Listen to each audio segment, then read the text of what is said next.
What's up, everybody? We back with another message, another video. Thank you to all my new subscribers and future new subscribers. You know we do nothing here without God because everything is spiritually led by God over here. We cover the world from a spiritual and physical aspect to get the raw, real, and uncut answers. So anything you hear, anything you see in these end times, may you test the spirits, aka take the words and visuals back to God in prayer, okay? As there are many Decepticons sent from the enemy running around in this world in the end times today, okay? God ain't playing with this win today. I got a story to tell you guys. I told you that I would tell you the story about Archangel Michael coming down to test me. So I'm going to start from the beginning, okay? So let's get into it. So, I'm in my spot. This is beginning of my messenger days, all right? Very beginning. And I go to get food. So, I'm always out recording. It's the summertime. It's hot, you know. Ooh, can't wait for it to get warm again. But we go to get food, come out, and as I'm walking to my car, this man comes down blasting profane rap music. And this is where I really first began to hear the Lord clearly. So I was talking to him every day, all day. I mean, I talk to him every day, all day anyway. But, the first time I started talking to him every day, all day. So God said, I don't understand how people can listen to that atrocious, grotesque, disgusting music. How can people listen to that? He was not having it with that music. And I could not believe he was going off like that. He was like, that music, they don't talk about anything in that music. It's just disgusting and grotesque. I start laughing because I'm like, well, he really had a father moment in that moment. Besides the fact that, it's what comes with the music. Like, it's like your father speaking on music like that. And that was a real father moment. And I'm just like, you know what, Father, I don't know. I don't know why they do it. I don't know why they do it, right? He started cracking me up because it caught me off guard and how he said it. I was just like, I don't know how they listen to it, Father. But, oh, those moments. I love and miss those moments. But I get to the car and I'm setting up to record, I done ate a little bit. I'm setting up to record the video, write down, because I used to write first. I always used to write. So I was getting ready to write down and then record it. And so I'm sitting there, Father said, are you ready? I said, yeah. So I looked down to write. Now, let me tell you, I looked up in front of me before I even looked down to start writing, and there was nobody, nothing there. So I looked down and the Father is quiet. So I'm like, um, Father, you good? Father, you all right? Is there something that I forgot? You got quiet. So, I look up and then here's this man come out of nowhere. Like, I didn't even see him in the distance, y'all. So God already had set me up in that moment because he knew what he was about to do. So he had me look down so I couldn't see that the angel came. And so this man kind of walked past my passenger window as if he was trying to get my attention, but he didn't really want to do it. But he came over and did it. So I raised my window down and he was explaining to me, you know, he said his name was James, right? And he was explaining to me that he stayed in an inn down the road and it's a highway where I'm at, like you can see it. So, inns be near highway. So he said, I stay down at this inn and I got my wife and my two kids in there. He took his phone out and I kind of saw a picture of the wife and two kids. But yeah. And he was saying like, I'm a cook also at such and such restaurant. And, I just need $17 because I'm $17 short or they're going to kick me and my wife and my kids out. I didn't have no money on me. So let me tell y'all what I didn't know it was an angel at the time, but what this angel did. Because the test essentially was to see if I would give foolishly or I would be smart about giving. So this is what was said. He says, I said, okay, I don't have no money on me, but I do want to, I do want to help you. He's like, well, it's an ATM and the mall and you can just go and we can get it and that can be that. But then I'm thinking to myself, the whole time I'm asking the Father, like, I'm asking, Father, what should I do? What should I do? What should I do? Should I help him? Should I, like, I'm asking God, like, what should I do in my head? So God said, help him. Go ahead. And he was just answering questions. But when he got to the statement about the ATM in the bank, I was like, oh, wait a minute. No, no, no. That's how people get robbed. So I'm like, no, what?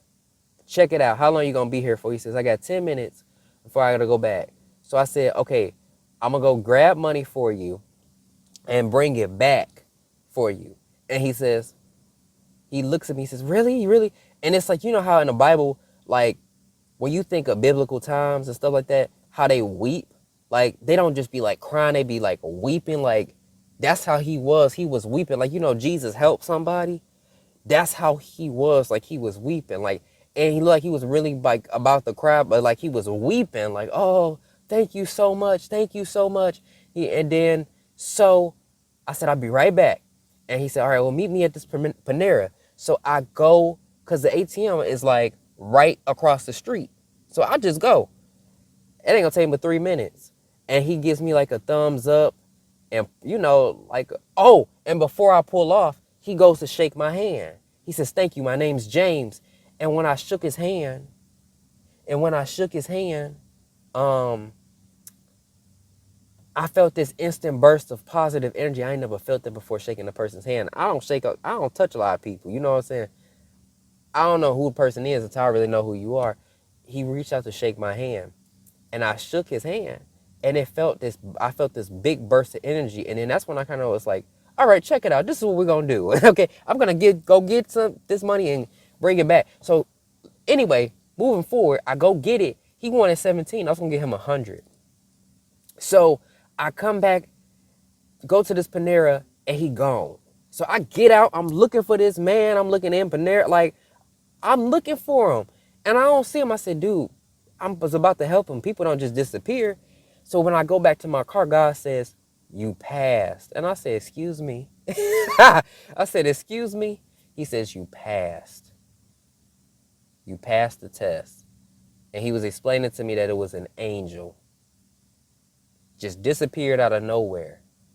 And I had told my friend about this, that God was trying to get me to call into his purpose, right?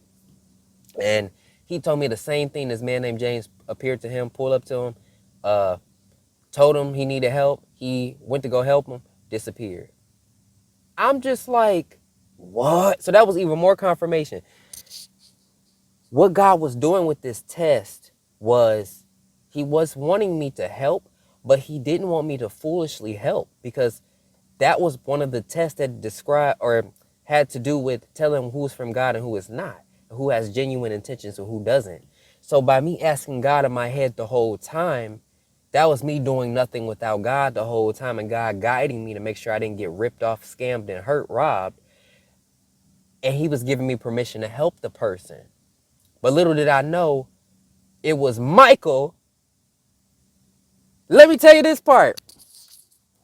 I'll tell you after I tell you the whole lesson. So God was basically saying, like, he don't want you to get foolishly. Like, with the wealth transfer coming up, he was telling me, because I was like, I want to get to this person, I want to get to that. He said, nope, you can't get to everybody that you might think you can give to, because everybody got their own motives, and some people could be doing the wrong thing with what you give them. You could be fueling their addiction. Some people get put into poverty or lose everything, so they have nothing but to go to God and turn away from the sin that they have. So he was teaching me, like, give with the word, give with my permission, give wisely. And that's what's the lesson, because the devil can come to deceive. So, oh, that was such a powerful lesson. And I met an angel at the same time. Now, backstory. There was, in the tests and trials I had before that moment, I told y'all I seen the devil and a portal of fire sent out a demon from hell, and it was my friend appeared as an angel next to me, or an angel appearing as my friend. I said that backwards. And when the demon came to choke me, sent from that portal to kill me, it was Michael who protected me. And then the devil, I saw him again, and he sent the demon out that portal of hell. He didn't come out because he was scared. But he sent it after Michael. But Michael was trying to see what I was going to do. I kicked that demon and it flew the same way. So God was explaining to me how he said, Michael wasn't too sure about you at first. He didn't know what to think. He didn't know how it was going to turn out. But the minute that you fought with him in the spirit, that changed everything. Like, he said, I don't know what you did to my angel, but he's very fond of you, like, because you did that. You really, like, he's really fond of you. And God revealed to me I was going to send another angel down to test you, but Michael insisted that he came to meet you in the physical world to test you. That's why the man reached out to shake my hand. And guess what? King James.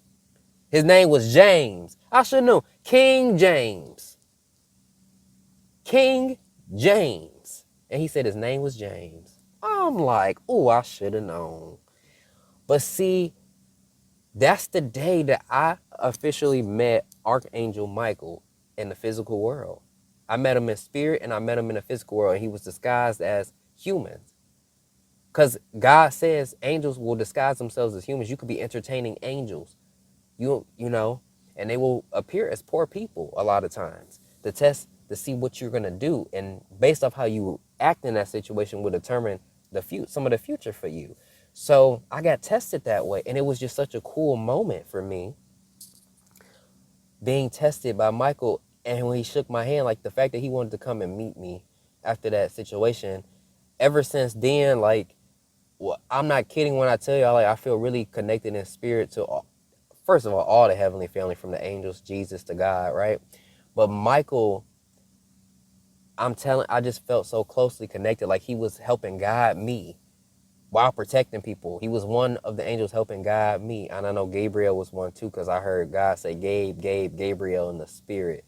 To the point where I'm out here calling him nicknames, y'all. Sometimes I'll be accidentally doing it in the videos. I'll be calling him Mikey. I'll be calling him Gabe. Like, I'll be calling them they nicknames. They call each other nicknames. I heard that in the spirit. I heard God say Gabriel, because I was like, who telling on me? He says Gabriel. I said, oh, you telling. But no, like, you form bonds with these angels. You form bonds with God. Like, when God is connected to Jesus, heavenly family, the angels, like, when you gonna get to know all of them.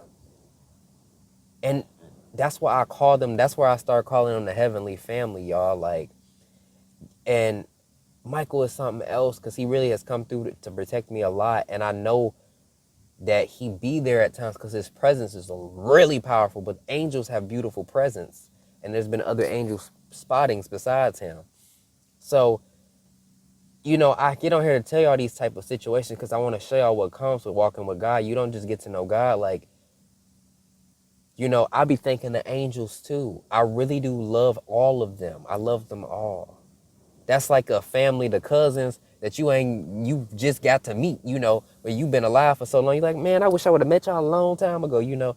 That's how it is with me and all of them. Like, when I'm not feeling great based off something that happened to me the other day, I'm telling you, the Holy Spirit, God was talking to me. Then when I tell you Michael was sitting there, I saw that same rainbow with the light, but it wasn't in the same spot. It was right next to me. And I seen another one at the window. They all came to talk to me. And Michael's like, she said, you know what? Lay down and just lay on your back. And he was right next to me. And I felt him clearing out my head, like the blockage because of the incident that happened with me. He was clearing out the blockage in my head from what happened so that I could have an open and clear mind and can continue to do what God wanted me to do. I ain't never had that happen before. So it's things I'm telling you guys, they will look out for you and you get to know them. You get to hear in the spirit. Oh my gosh, you gonna love them so much. Michael's something else. I was like, could not believe he came down.